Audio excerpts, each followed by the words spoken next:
भारत को मिलने वाली है यूएनएससी की स्थायी सदस्यता। विश्व के सभी देशों ने दिया भारत का साथ, लेकिन चीन ने कर दी फिर से वही हरकत। जी हां दोस्तों, भारत का यूएनएससी में स्थायी सदस्यता को लेकर रास्ता अब लगभग पूरी तरह से साफ हो चुका है, लेकिन इस राह में बस एक रूड़ा बचा है और वह है चीन, जो भारत का कट्टर दुश्मन बना हुआ है। लेकिन दोस्तों, हाल ही में भारत की संसद में यूएनएससी की स्थायी सदस्यता पर एक प्रश्न पूछा गया, जिसका जवाब क्या मिला यह हम आपको बताने वाले हैं, इसलिए वीडियो को अंत तक देखिएगा। तो दोस्तों, जैसा कि आप सब जानते हैं कि भारत के रास्ते में चीन हर बार आता है, लेकिन क्या इस बार भी यही होगा?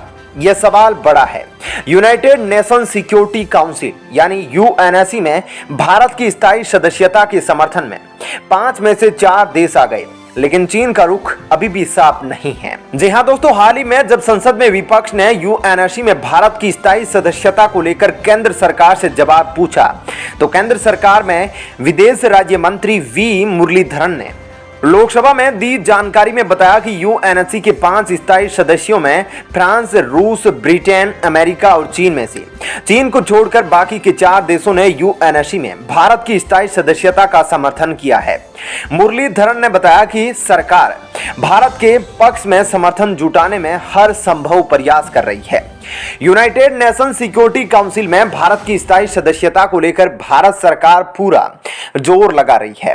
बाईलेटरल से लेकर मल्टीलेटरल और यहां तक कि हाई लेवल मीटिंग तक मोदी सरकार हर वह संभव कोशिश कर रही है जिसे भारत को यूएनएससी में स्थायी सदस्यता मिल जाए।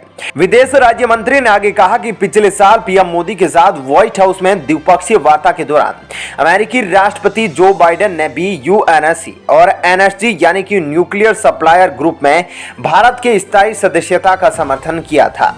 जी हाँ दोस्तों, वैसे तो हम सभी ये सोचते रहते हैं कि भारत की जनसंख्या बहुत ज्यादा है, लेकिन भारत की जनसंख्या ही भारत को यूएनएससी की स्थायी सदस्यता दिलाने में एक महत्वपूर्ण भूमिका निभा रही है। दोस्तों, संयुक्त राष्ट्र के सामाजिक व आर्थिक मामलों के विभाग के जनसंख्या प्रखंड के निदेशक जॉन विल्मोट ने सोमवार को कहा कि सबसे ज्यादा आबादी वाले देश के रूप में उभरने से भारत का कुछ चीजों पर दावा हो सकता है। रिपोर्ट को जारी करने के अवसर पर एक संवाददाता सम्मेलन के दौरान भारत ने चीन से आगे निकलने के प्रभाव से जुड़े एक सवाल के जवाब में उन्होंने कहा, दुनिया में सबसे बड़ी आबादी होने का क्या महत्व है? मुझे लगता है कि दुनिया की कुछ चीजों पर आपके कुछ दावे हैं। दोस्तों, ये बात उन्होंने भारत के संदर्भ में कही थी। दरअसल दोस्तों, भारत 2023 तक दुनिया के सबसे अधिक आबादी वाले देशों के रूप में चीन को पछाड़ देगा और उसकी आबादी अनुमान के मुताबिक 2050 में 1.668 अरब होगी। वहीं चीन के अनुमानित 1.317 आबादी से बहुत आगे हैं। दोस्तों, यूनाइटेड नेशन सिक्योरिटी काउंसिल में भारत की स्थायी सदस्यता को लेकर चीन फिलहाल सार्वजनिक तौर पर कुछ भी कहने से बच रहा है। हालांकि चीन यह जरूर मानता है कि यूएनएससी में रिफॉर्म की जरूरत है। चीनी विदेश मंत्रालय के प्रवक्ता ने पिछले साल ही एक वार्ता में यूनाइटेड नेशन सिक्योरिटी काउंसिल में बदलाव होना चाहिए, इसका समर्थन किया था। चीन मानता है कि रिफॉर्म से संगठन की अथॉरिटी और दक्षता और क्षमता बढ़ेगी, जिससे विकासशील देशों को एक प्लेटफॉर्म मिल सकेगा। लेकिन दोस्तों, चीन के लिए यह मामला अब कष्टदायी हो रहा है और इस मामले में चीन का और कोई भी देश साथ नहीं दे रहा है। जहां रूस और अमेरिका में दुश्मनी के बावजूद दोनों देश एक साथ भारत की यूएनएससी में स्थायी सदस्यता के लिए खड़े हुए हैं, जो अपने आप में अचंभे की बात है। दोस्तों, सच तो यह है कि भारत ही नहीं बल्कि चीन को छोड़ विश्व के सभी देश, एशिया के, अफ्रीका के कई छोटे देशों को भारत उनका अपना बड़ा भाई सा लगता है, जो उनके लिए वैश्विक मंच पर आवाज उठाता है। और यही कारण है कि दुनिया में चीन को छोड़ कोई भी देश भारत की यूएनएससी में स्थायी सदस्यता को लेकर मना नहीं करता।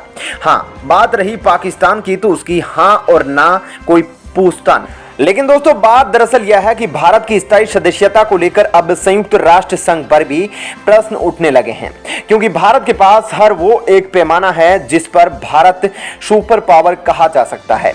जी हाँ, भारत दुनिया का सबसे बड़ा लोकतांत्रिक देश है, दुनिया की 4थी सबसे बड़ी सेना है, दुनिया की 5वीं सबसे बड़ी अर्थव्यवस्था है। दुनिया में जनसंख्या के मामले में दूसरे स्थान पर है, जो कि 2023 में चीन को पछाड़ पहले स्थान पर आ जाएगा। और इतना ही नहीं, भारत के लोग कहां कहां नहीं हैं।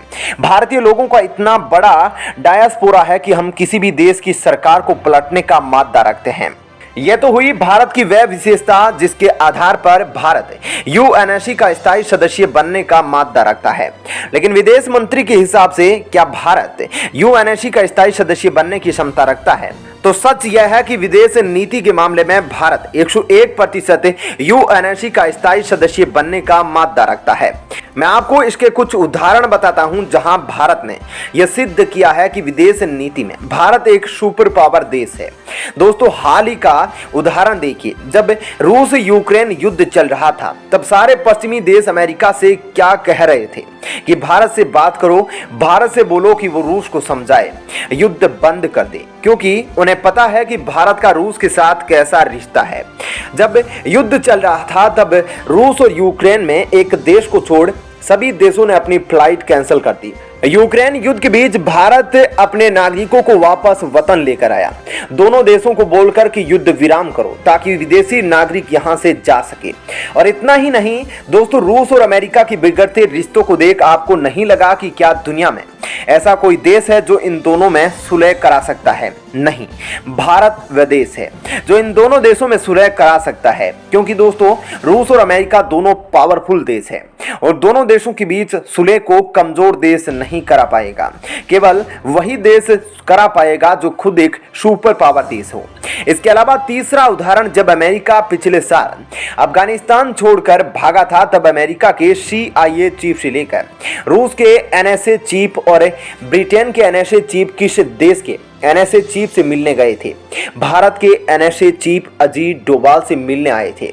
यह सब चीजें क्या साबित करती है कि एशिया में कुछ भी करना होगा तो पहले भारत से पूछना जरूरी है, क्योंकि भारत का एशिया में दबदबा है। और इतना ही नहीं, अमेरिका को चीन को काउंटर करना है, लेकिन चाहकर भी नहीं कर पा रहा है। लेकिन वहीं भारत ने LAC सीमा पर चीन की धज्जियां उधेड़ कर रख दी है और चीन और पाकिस्तान दोनों को साफ बोल कर रखा है कि भारत दोनों देशों से अकेला युद्ध करने के लिए पूरी तरह तैयार है। अफ्रीका में जिस तरह भारत निवेश कर रहा है, चीन की तरह नहीं जो वहां पर गुलामी की नई कहानी लिख रहा है, बल्कि भारत वहां पर रोजगार के नए अवसर प्रदान कर रहा है। और दोस्तों, वर्तमान का समय ले लीजिए श्रीलंका का। अपने कर्ज से श्रीलंका को पूरी तरह नंगा कर चीन को खाई में धकेला गया है। अपने कर्ज से चीन को पूरी तरह नंगा कर श्रीलंका को खाई में धकेला गया।